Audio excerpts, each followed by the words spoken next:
Come on. Come on.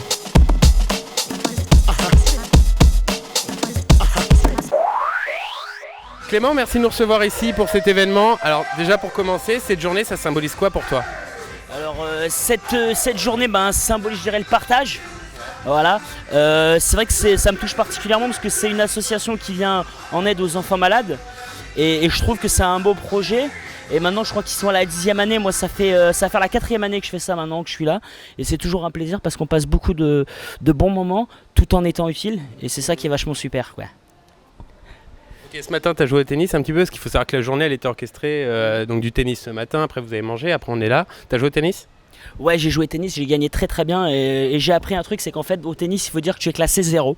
C'est-à-dire que moi je pensais qu'on se moquait de moi, mais classé 0, paraît-il, j'en suis même pas sûr, mais paraît-il, c'est un très bon classement. Donc ça s'est très bien passé, c'était avec les enfants malades, donc c'était vraiment un moment de partage et c'était très très très agréable parce que justement c'était fait avec plaisir et j'ai pu jouer, que ce soit avec des enfants, que ce soit avec des copains artistes, donc c'était ça qui était vraiment cool, quoi. Donc on va revenir sur tes copains artistes. Alors ce matin ils ont joué au tennis avec toi. Qui est très bon, qui est très mauvais ? Je m'y attendais pas du tout à cette question. Alors qui est très bon, qui est très mauvais ? Alors je vais donner de nom. Pierre Ménès est très très bon. Voilà, il m'a donné des cours. Moi je suis très très mauvais. Je crois qu'Éléonore Bocara est très forte aussi. Qui d'autre ? Noni, Anthony Kruger des Tribal King, il est comme moi, il est pas super, mais c'est lui qui le dit, c'est pas moi. Non, dans l'ensemble, c'était un plaisir et je pense qu'il n'y a pas réellement de niveau. On s'est amusé. Ce qui était drôle, c'est qu'il y avait ceux qui savaient bien jouer et qui jouaient entre eux, et après ceux qui voulaient être un peu plus à la cool, qui jouaient également entre eux, et puis après on s'est tous mélangés, donc je pense que tous les niveaux se sont adaptés, il n'y a pas de plus fort, on a passé un bon moment et voilà, et c'était pas une compétition, donc les gens s'adaptaient, quoi. C'est difficile de s'adapter quand on est bidon comme moi, mais j'ai quand même été bon, mais voilà.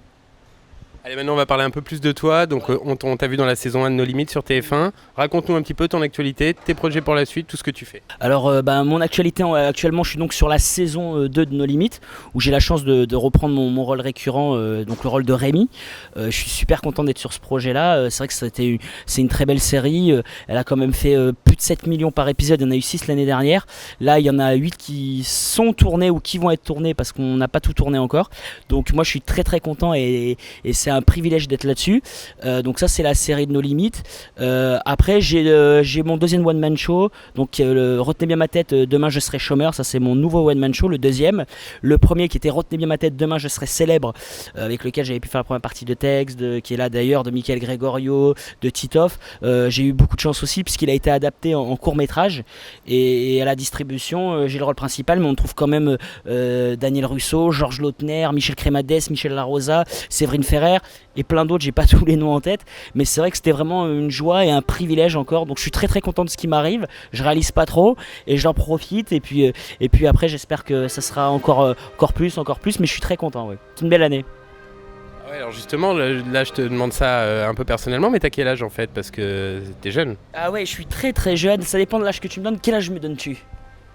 J'aurais dit 23. 23, j'en ai 27, voilà. Donc je fais beaucoup plus jeune que mon âge. Tu as quel âge toi ? 65, hein. T'as, je sais pas, 20 ans, 22, 23 ? C'est super sympa. Donc maintenant ça va être mon acteur préféré, j'ai 28 ans.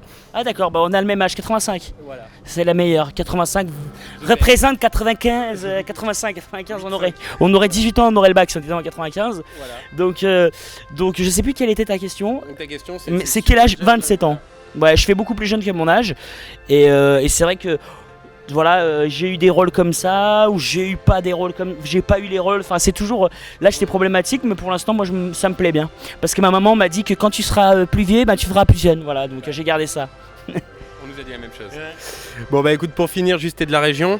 Ouais. Alors juste, je vais pas te demander si c'est super pour toi d'être là parce que t'es là souvent, j'imagine, mais j'imagine que tu prends quand même du plaisir parce que tu dois être souvent dans la capitale. Je tourne un peu partout, ouais, c'est vrai que c'est toujours un plaisir d'être sur des événements dans les Alpes-Maritimes et surtout à Antibes, parce que c'est vrai que tous les autres événements, il n'y a pas tellement d'événements dans le 06 et c'est dommage, donc on est obligé de s'exporter. Là c'est agréable que ce soit les autres qui descendent, donc c'est bien d'être un peu chez soi et de jouer à domicile, c'est toujours agréable. C'est sûr. Donc voilà. Je te remercie beaucoup en tout cas de nous avoir accordé ce temps, et puis merde pour ce soir. Je te dis pas merci, mais je le pense.